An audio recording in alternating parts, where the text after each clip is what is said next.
ক্ষমতা এসেছে, আওয়ামী লীগের বিরুদ্ধে সবসময় একটা চক্রান্ত চলেছে। আর এই চক্রান্তের মধ্য দিয়েই আজ বাংলাদেশে অবৈধ দখলদার ফ্যাসিস্ট ইউনূস বাহিনীও দেশবিরোধী ও স্বাধীনতা বিরোধী পাকিস্তানি ভাবধারায় পরিপুষ্ট গোষ্ঠীকে প্রত্যক্ষভাবে মদত দিচ্ছে। সংবিধান লঙ্ঘন করে অবৈধভাবে ক্ষমতা দখল করে বাংলাদেশের গৌরবের ইতিহাস, বিজয়ের ইতিহাস, স্বাধীনতার ইতিহাস একে একে মুছে ফেলার চেষ্টা করা হচ্ছে। কিন্তু আজকে আমরা দেখি অবৈধভাবে রাষ্ট্র ক্ষমতা দখলের পর এই অশুভ শক্তি রাষ্ট্রের সকল পর্যায় থেকে মহান মুক্তিযুদ্ধ ও জাতির পিতা বঙ্গবন্ধু শেখ মুজিবুর রহমানের স্মৃতিচিহ্ন মুছে ফেলে দিচ্ছে একের পর এক। মহান মুক্তিযুদ্ধের মাধ্যমে অর্জিত বাঙালির হাজার বছরের কাঙ্ক্ষিত স্বাধীনতা ও সার্বভৌমত্ব অক্ষুণ্ণ রাখতে এবং আমাদের প্রাণপ্রিয় মাতৃভূমিকে ধ্বংসের হাত থেকে রক্ষা করতে এই দেশ বিরোধী ও জনগণ বিরোধী অপশক্তির বিরুদ্ধে গণশক্তির জাগরণ আশু প্রয়োজন। মহান মুক্তিযুদ্ধের চেতনায় উদ্ভাসিত এই জনগণের শক্তিকেই আমাদেরকে আরো সুসংহত করতে হবে, কারণ এদেশের প্রতিটি অর্জনের ক্ষেত্রে জনগণের শক্তি হচ্ছে সব থেকে বড় শক্তি। কাজে এই গণশক্তিকে রক্ষে সাধ্য কারো নেই। উন্নত, সমৃদ্ধ, শান্তিপূর্ণ ও নিরাপদ বাংলাদেশ বিনির্মাণে এই অপশক্তিকে অবশ্যই বাংলার মাটি থেকে দূর করতে হবে।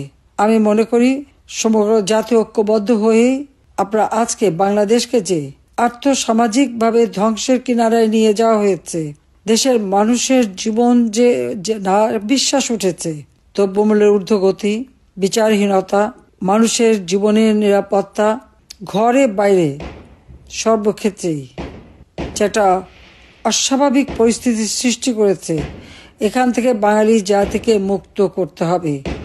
বাঙালি জাতির জীবনের শান্তি, নিরাপত্তা ফিরিয়ে আনতে হবে। অর্থনৈতিক, রাজনৈতিক, সামাজিক ও সাংস্কৃতিক মুক্তির মধ্য দিয়ে বাঙালি জাতির হাজার বছরের ইতিহাস ও ঐতিহ্যকে আরো সমুন্নত করতে হবে। সমগ্র বাঙালি জাতিকে এই আহ্বানই জানাবো যে ইতিহাস বিকৃতির মধ্য দিয়ে বাঙালির যে অর্জনগুলি একে একে নস্যাৎ করবার চক্রান্ত করে যাচ্ছে, তার বিরুদ্ধে সকলকে রুখে দাঁড়াতে হবে। আসুন আমরা মহান মুক্তিযুদ্ধে আমরা যে বিজয় অর্জন করেছি, বিজয়ী জাতি হিসেবে মাথা উঁচু করে চলার জন্য আমাদের তরুণ সমাজ, আমাদের দেশের আবাল বৃদ্ধ বনিতা সকলকেই আমি আহ্বান জানাচ্ছি। আমাদের দেশের মর্যাদা আন্তর্জাতিকভাবে স্বীকৃতি পাক, সেটাই আমরা চাই।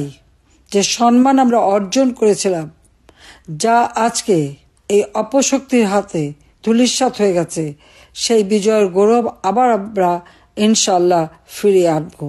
তার জন্য আমি জনগণের শক্তিকেই বিশ্বাস করি, আর জনগণের মর্যাদা রক্ষা করাই আমার একমাত্র কর্তব্য। তাই আপনাদের সহযোগিতা কামনা করি। সবাই ঐক্যবদ্ধ হন, অপশক্তির বিরুদ্ধে রুখে দাঁড়ান। গণতন্ত্র ফিরিয়ে এনে অর্থনৈতিক মুক্তি অর্জনের মধ্য দিয়ে আমাদের দেশকে আবার এগিয়ে নিয়ে যেতে হবে। ইনশাল্লাহ জনগণের জয় হবেই।